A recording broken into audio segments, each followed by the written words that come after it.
Со едноминутен молк пред дискотеката Пулс, како символ на задоцнетата институционална реакција, точно во 12 часот и 5 минути, родители, спортисти и граѓани им оддадоа почит на 62 млади луѓе, кои на 16 март ги изгубија своите животи во пожарот. Вечна им слава.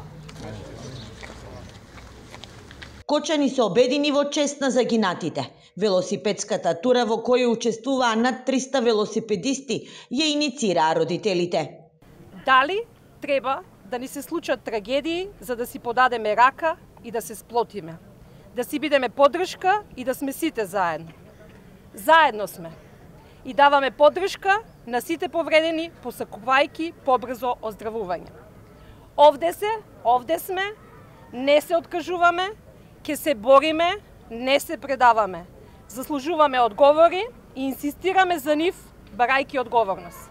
Ке има и спортисти што ќе трчат, што се активисти само што се со трчање и прво ќе иде полицијата, па после ние по нив ќе одиме што сме родители на починатите деца и ќе гледаме да биде што поспора рутата, од има многу мали деца, ќе гледаме безбедноста да биде на прво ред.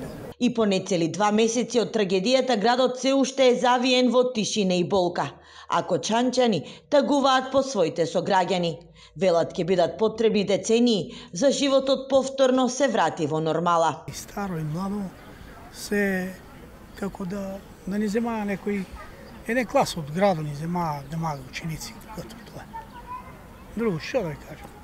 Сите се ожалени, сите под стрес се. Никој не го враќа тоа, што да прави. Тешко е.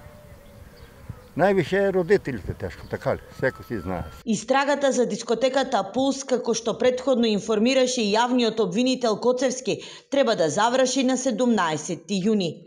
На случајот работат 13 обвинители, а моментално истрагата се води за кривичното дело, тешки дела против општата сигурност.